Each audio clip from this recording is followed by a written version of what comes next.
बोलिए सदगुरुदेव की जय। देखिए बड़ी सौभाग्य की बात है,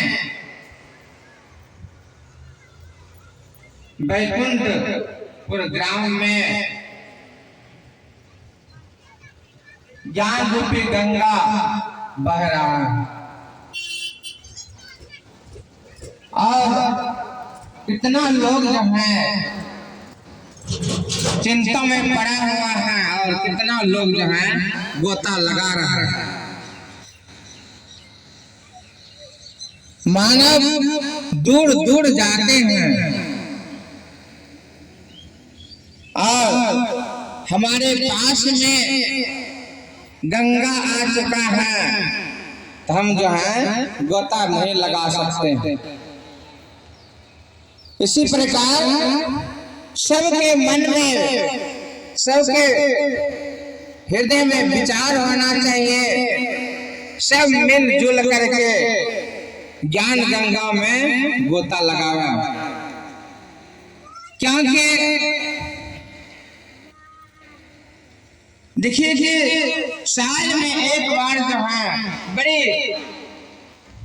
श्रद्धा प्रेम के साथ में इस गंगा को प्रभावित किया जाता है, बहुत निवेदन के साथ में, नम्रता के भजन के नाम पर अब शायद आगे बढ़ते हैं। कोई खोजे पूरब, कोई खोजे पश्चिम, कोई खोजे पानी पत्थरे। ये भी रूपक है। हिंदू मस्जिद में जा करके वह ला इलाहा इल्लल्लाह मोहम्मद रसूल अल्लाह कोई कहेगा क्या? कोई नहीं कहेगा। वो पश्चिम में किबला जिसको कहते हैं उधर मुड़ करके उपासना नहीं करेगा, पूरब तरफ करेगा।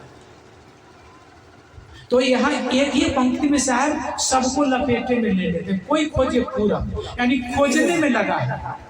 सज्जनों, खोजने से परमात्मा नहीं मिलेगा, खोजने से मंजिल, जो असली मंजिल है वो खोजने से नहीं मिलेगा, रुकने से मिलता।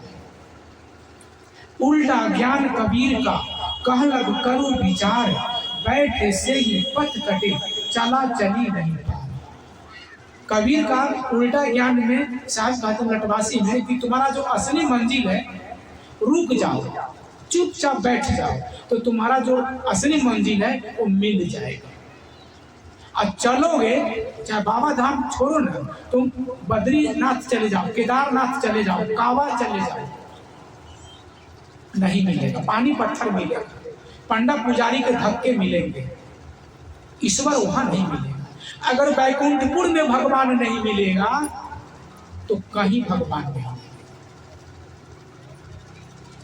लेकिन हम तो खोजने में लगे हैं। हम ही लोग नहीं खोजने में लगे हैं, ज्ञानी जी, पादरी जी, मौलवी जी, महात्मा जी सब खोजने में लगे, यानी सब मन के घुड़दौड़ में पड़े।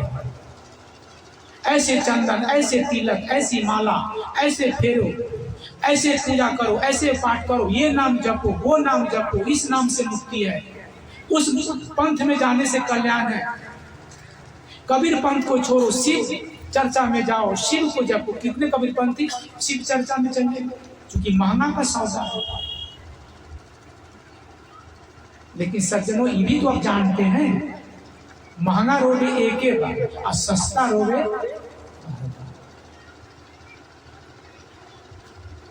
तो कोई खोजे पूरब, कोई खोजे पश्चिम, कोई खोजे पानी पत्थरे। जैसे वो महात्मा केवल अपने मन को साफ करते थे, अपने मनोविकार को वो दृष्टा बन करके उसको निस्तेज करते थे और सद्गुण को अपने हृदय में सैलाब बना के रखते थे। भजन यही है, और ये दिखाने की चीज है, ये देखने में आएगा नहीं, ये तो अनुभव का विषय है।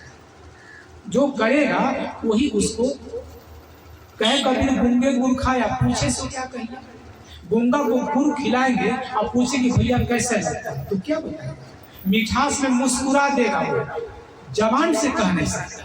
उसको छोड़ दीजिए, आप लोग को मीठा खिला दे, अब मैं मीठा नहीं खाया, आपसे पूछूंगा कि लगता कैसा है, तो आप ये कहेंगे शायद मीठा लगता है। आखिर मीठा लगता कैसा है, तो आप क्या जवाब देंगे? अनुभव करा सकते हैं?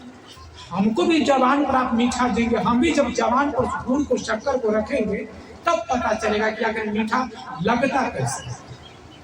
ठीक इसी तरह से जिस क्षण हमारा मन निर्विकार होगा उस समय हमारा मन हल्का होगा, और जिस क्षण हमारा मन निर्विचार होगा, एक्शनलेस होगा, थॉटलेस माइंड होगा, फिर क्या पूछा? उसके लिए तो शायद ने कहा, तन थिर मन थिर वचन थिर सुरति निरति थिर होए, कहीं कबीर वह पलक एक की कल्प बराबर होए। जिस क्षण, ये साधना के अंतिम स्टेप की बात है, जिस क्षण हमारा आपका मन एक्शनलेस हो, यानी सारी ज्ञानेंद्रियां शांत है, आंख बंद कर लिए तो दृष्टि से छुट्टी पा गए, एकांत वातावरण है तो कोलाहल से भी छुट्टी पा गए हैं, शांत बैठे हैं तो शब्द स्पर्श रूप रस गंध ये सब से छुट्टी पा गए। अब मन भी बात करना बंद कर दिया, मन से बतियाते हैं, अकेले में मन से बतियाते रहते हैं, अकेले मन बात करते रहता है। तो जब मन का विचार प्रवाह अंदर से भी बंद हो गया और अवस्था पूर्ण जागृत है, अगर वह अवस्था एक क्षण के लिए भी आ गया है तो साहब कहते हैं कल्प बराबर हो, यानी दुनियादारी के घन चक्कर में पड़ करके अगर एक कल्प होता है 4 अरब 32 करोड़ वर्ष,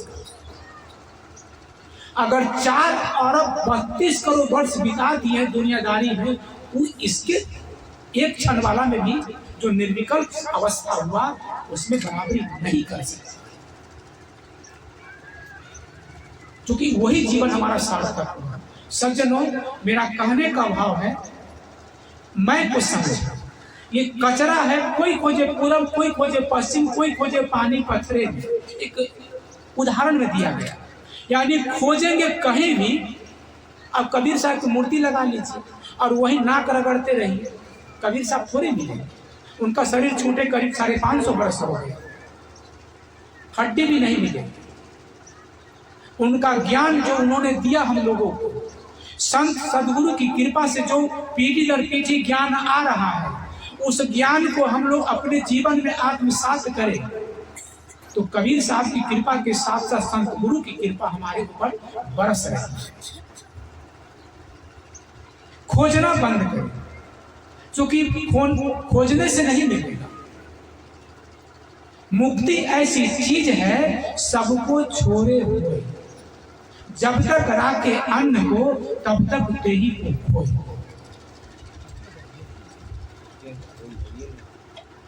सज्जनों, छोड़ना सबको एक दिन पड़ेगा। आए हैं ते जाएंगे, राजा रंग फकीर, कोई सिंहासन चढ़ी चला, कोई बंधा जंजीर। तो गृहस्थ घर छोड़ेगा, महात्मा का मठ नहीं छूटेगा, उसका भी मठ छूटता है। गृहस्थों का परिवार छूटता है और महात्मा का, उसका भी चेला, उसका भी संत समाज, उसका भी छूटेगा। लेकिन अगर इसको पकड़े हैं कस करके तो समझदारी नहीं, पहले मन से छोड़ करके उसका प्रयोग करें तो समझदारी है। जैसे बिल्ली को आपने देखा होगा, बिल्ली जब बच्चा पैदा करती है तो उसका नवजात बच्चा, उसको क्या करती है बिल्ली, अपने मुंह में लगा करके उसको उठा करके और कितना घर घुमा देती है। बच्चे को थोड़ा भी घाव लगता है, अपने बच्चे को जो मुंह से उठाती है वही दांत है उसका, वही मुंह है, जो पकड़ती है तो थोड़ा भी घाव लगता है? नहीं लगता। लेकिन वही मुंह से जब बिल्ली चूहा को पकड़ती है तब क्या होता है? एक ही बार में काम खत्म। पकड़ने में फर्क हो गया। ठीक इसी तरह से ज्ञानी वह है जो घर को भी पकड़े, परिवार को पकड़े, समाज को पकड़े, राष्ट्र को पकड़े। साधु महात्मा है, मठ भी बनाते हैं, संत समाज है, उनको भी पकड़े। बिना पकड़े अपना मान व्यवहार नहीं चलेगा, व्यवहार के लिए अपना मानना पड़ेगा। लेकिन कैसे पकड़े? जैसे बिल्ली अपने बच्चे को पकड़ती है तो सुखी रहेंगे, अगर चूहे की तरह पकड़ेंगे तो जो जितना कस के पकड़ेगा उतना वो रोएगा, चाहे वो महात्मा हो चाहे शर्ट पैंट में हो, उससे कोई मतलब नहीं। छोड़ने पर मैं कहानी कहा दूं। एक गांव में एक सेठ जी थे जो ब्याज पर पैसा लगाते थे। तो दो युवक उस गांव का, मान लीजिए बैकुंठपुर का ही, दो युवक एक सेठ से 100 रुपया उधार लिया। वह युवक को पैसा देने की नियत नहीं थी, फ्रॉड था। 420 वो सोचा कि पैसा ले लेंगे, या पैसा ले करके ये मुंगेर जिला ही छोड़, भागलपुर जिला ही छोड़ देना है, नहीं जिला में रहेंगे ना सेठ को पैसा देना होगा। वो मुंगेर छोड़, भागलपुर छोड़ दिया, मुंगेर छोड़ दिया, खगड़िया छोड़ दिया, कटिहार छोड़ दिया, चला गया किशनगंज की तरफ, अररिया भी छोड़ दिया कि सेठ को जीवन में कभी मिलेंगे ही नहीं तो पैसा देना नहीं पड़ेगा। वो दोनों यार पैसा लिया और चला गया किशनगंज की तरफ। संजोग से सेठ जी एक दिन किसी काम से वो जा रहे थे अपनी प्राइवेट गाड़ी से। जैसे ही अररिया पार करके किशनगंज घुसे तो किशनगंज की तरफ जब गए तो रोड में देखे तो उन दोनों युवक को गर्दन में गमछा लगाए हुए हैं, डाले हुए, और दोनों युवक मस्ती से जा रहा है कि देखो हम लोग कैसे सेठ को चूना लगा रहे हैं। बड़ी खुशी कि हमको सेठ कहाँ पकड़ पाए, कहाँ वो भागलपुर में, बैकुंठपुर, और कहाँ यहाँ। लेकिन संजोग ऐसा कहिए या दुर्भाग्य उसके लिए कहिए, सेठ उसको देख लिए, गाड़ी रोकवाए, वो दोनों को पकड़वा करके गाड़ी में बिठाए, ले आए अपने घर। मुनीम से कहे, मुनीम जी इसका हिसाब देखिए कितना पैसा बनता है। 3 साल का करीब हो गया। मुनीम ने कहा कि हुजूर 300 रुपया बनता है ब्याज के साथ। सेठ ने कहा कि देखो हमको आज अभी पैसा लौटा दो, हम पैसा लिए बिना तुमको बख्शेंगे नहीं। पहला जो उसका साथी था वो देखा कि सेठ का मूड खराब है, ये अब नहीं छोड़ेगा। इसने क्या किया, जेब से निकाल के 300 रुपया दे दिया, छुट्टी पा गया था। दूसरा जो था वो सोचा कि अरे बेट को पैसा दे दिया, नहीं देंगे तो क्या होगा, ये ज्यादा कांसी थी। दूसरा ये कहा कि सेठ जी हम पैसा का व्यवस्था करके दे देंगे, कुछ दिन और रुकिए। कहा कि नहीं हम एक दिन भी अब नहीं रुकेंगे, बेटा हमको अभी और अभी पैसा चाहिए, अभी पैसा चाहिए, अभी पैसा चाहिए। तब कहा कि पैसा भी हमारे पास नहीं है तो आप चाम छीन लीजिएगा। तो कहा कि ठीक है 3 ऑप्शन में तुमको दे रहा हूँ, 3 विकल्प। एक विकल्प है 100 प्याज खा लो, हम तुमको पैसा माफ कर देंगे ब्याज के साथ। कहा कि ठीक है। 100 प्याज मंगवाया गया। जब 8 से 10 प्याज खाया तो प्याज के झांस से, आंख से और नाक से पानी गिरने लगा। कहा कि अब सेठ जी खाया नहीं जाएगा। कहा कि बेटा पहला में फेल हो गया, अब दूसरा शर्त यही है 100 मिर्ची खा लो। तो ये सोचा कि चलो मिर्ची में तो झांस नहीं होगा। जब 2 ही मिर्ची खाया तो ऊपर से नीचे तक तरतर आने लगा। कहा कि ये तो और मुश्किल पड़ गया। कहा कि बेटा अब अंतिम है, तीसरा ऑप्शन है 100 जूते खा ले। कहा कि हाँ ये हो जाएगा, क्योंकि इसमें ना झांस है ना इसमें तितास है। जो जूता तो खाना नहीं है, जूता पड़ेगा, जूता का मार सह लेंगे। पेट के बल लेट गया और जूता पड़ने लगा। जब 20 जूता पड़ा, 20 से 25 जूता, तब दिमाग इसका ठंडा। कहा सेठ जी और बर्दाश्त नहीं होता है। जेब से उसने निकाल के 300 रुपया दे दिया। सज्जनों समझदार कौन हुआ? पहले वाला हुआ कि जो प्याज खाया, मिर्ची खाया, जूते खाया, तब पैसा कटाया, पहले वाला समझदार हुआ। सज्जनों हम लोग को भी समझदारी इसी में है, शरीर छूटने से पहले इस संसार में रह करके सांसारिकता को छोड़ देने में हमारी समझदारी है। सज्जनों मेरा कहने का भाव यही था, मैं आत्मा शुद्ध चेतन ब्रह्म अविनाशी एक रस रहने वाला हूँ। मन से सांसारिकता को छोड़ करके संसार में रह लेना समझदारी है, संतत्व है। आप घर में हैं कि आश्रम में हैं, आप मंदिर में जाते हैं कि मस्जिद में जाते हैं कि नहीं जाते हैं, उससे मेरा कुछ लेना देना नहीं है। हमें अपने आप को समझना है और मन के काली को, मन के चादर को धोना है। इसी के लिए सत्संग, सेवा, स्वाध्याय और साधना का सहारा लेना है।